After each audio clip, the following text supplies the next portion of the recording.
Bienvenue dans cette nouvelle vidéo, nous allons parler du pétrole. On va voir à travers quelques coupures de presse le contexte général dans lequel nous sommes et puis bien sûr on ira voir les objectifs à atteindre, mes targets, mes plans, comment en profiter tout simplement.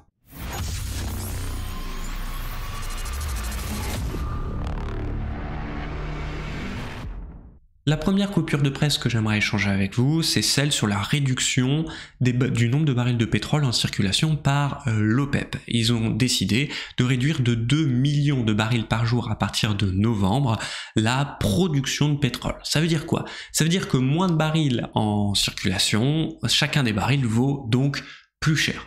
Bon d'accord, mais finalement il faut se comprendre qu'ils n'ont pas quand même le monopole du pétrole, ou plus précisément, si on regarde le top 10 des pays aujourd'hui de l'OPEP et de l'OPEP+, on a dans l'OPEP beaucoup de pays du top 10, même la plupart, 8.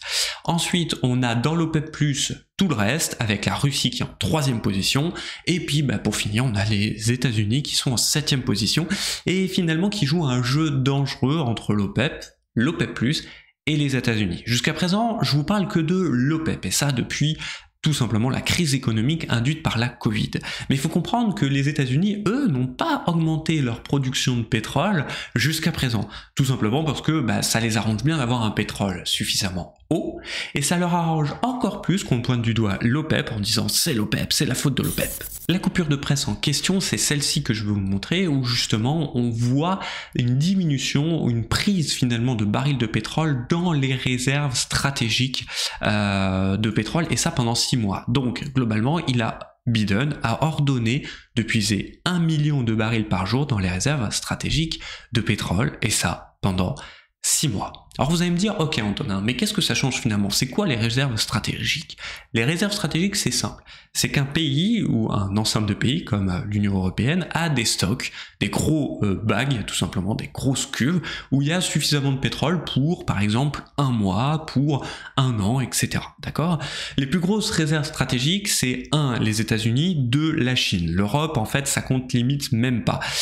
Et à chaque fois qu'il y a une libération des réserves stratégiques, ça n'a jamais été une bonne nouvelle, finalement, pour le pétrole. Forcément, quand on parle de réserves stratégiques, ça fait tilt dans la tête des gens, et ça se dit, ok, on est en train de toucher aux réserves stratégiques, qu'est-ce qui peut se passer? Généralement, le prix du pétrole explose après ce genre d'annonce. Et la dernière coupure de presse, avant de voir tout de suite mes plans pour le pétrole, c'est celle-ci, beaucoup plus complète. Je vous invite à la lire de A à Z, c'est bien la seule que je vous invite à lire, où justement on explique où en sont les réserves stratégiques de pétrole au niveau des US. Et si je lis la phrase, et c'est celle-ci qui m'intéresse, depuis décembre 1984, les niveaux de pétrole dans les réserves américaines n'ont jamais été aussi bas, n'ont jamais été à moins de 450 millions de barils, et donc nous sommes aujourd'hui à 427 milliards de barils, donc au plus bas depuis 1984. Maintenant, voyons graphiquement où est-ce que nous en sommes et essayons d'en déduire des plans sur le court terme, sur le moyen terme, en sachant que le pétrole ça va très très vite, dans le sens où oui, il y a eu une réunion de l'OPEP cette semaine, mais il faut savoir que dans 4 semaines, il y aura encore une réunion de l'OPEP, et qui peuvent tout simplement continuer à appauvrir le monde en pétrole, entre guillemets, ou bien sûr décider de réouvrir la vanne. Donc à chaque réunion, il peut y avoir finalement un rebondissement, un peu comme on a eu cette semaine.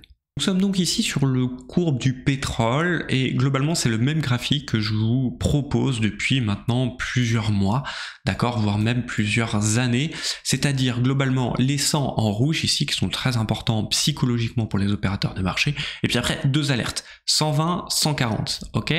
Qu'est-ce que je vous avais dit qu'on avait touché l'alerte numéro 1, d'accord? C'était bon, dans un premier temps, ok, on peut se stabiliser autour, donc on s'est stabilisé aux alentours de 100 avant de remonter, d'accord? En tout cas, ce que je vous avais dit, c'est que à partir d'un certain moment, quand l'OPEP a décidé de tout simplement réouvrir la production de barils de pétrole, moi je vais être vendeur, et je vous avais dit jusqu'à une cible de 80.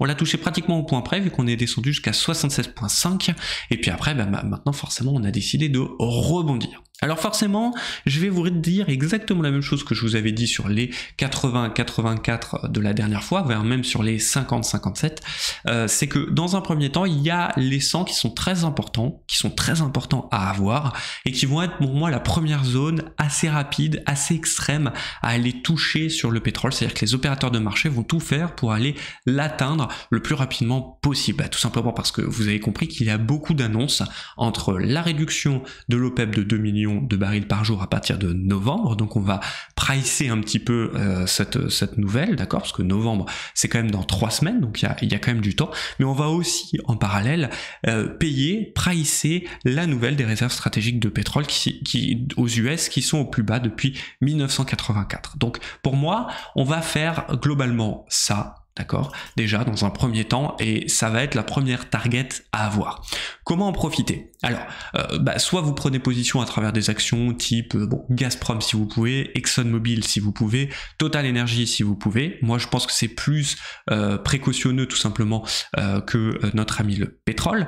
Mais je pense aussi qu'on va pouvoir jouer tout simplement la correction. Je m'explique. C'est-à-dire que pour moi on va monter peut-être par là avant de corriger, on va pas y aller en ligne droite, puissant, et arriver à 100, on va corriger, et c'est cette correction qu'il va falloir avoir peut-être d'ici une semaine, peut-être d'ici 2 semaines. Pourquoi? Parce que les gens vont attendre la nouvelle réunion de l'OPEP, et là, du coup, je vous le dis tout de suite sur le long terme, si l'OPEP continue d'appauvrir le monde en pétrole, entre guillemets, que les réserves stratégiques du monde, parce qu'on va avoir moult nouvelles, dans ce cas-là, on pourra aller tout simplement chercher des niveaux qui sont beaucoup plus intéressants, comme 120 dans un premier temps, et voire même 140, en sachant qu'à 120, pareil, à mon avis, il y aura une correction, d'accord, une stabilisation qui peut être assez virulente vers les 100, parce que du coup forcément tout le monde va vouloir y aller de son ah vous inquiétez pas, en fait on va libérer les réserves stratégiques, on va négocier avec l'OPEP, vous en faites pas. Sauf que l'OPEP est de moins en moins encline finalement à négocier vis-à-vis de ce qui s'est passé tout simplement avec Nord Stream 1 et 2. Et donc une fois qu'on aura stabilisé, je sais pas combien de temps ça pourra prendre, pour moi on va aller toucher cette fois-ci les 140 dollars par baril. On est ici sur le WTI, et je pense qu'on va y arriver assez rapidement, peut-être même fin d'année, d'accord, fin d'année prévoyez les 120 s'il n'y a pas de changement au niveau de l'OPEP, et puis après début d'année prochaine, premier trimestre 2022, on ira toucher les 140. Et maintenant, comment en profiter rapidement? Comment en profiter durant la semaine ou les semaines à venir? Je suis toujours sur le WTI, je me suis mis en données journalières, et je vais rajouter mes fameuses bandes de Bollinger avec ma moyenne mobile 50 périodes. On voit qu'on est en train de s'installer au-dessus. Je serais pas étonné qu'on n'y aille pas la semaine prochaine en ligne droite au 100, d'accord? Moi, je peux me tromper, bien sûr.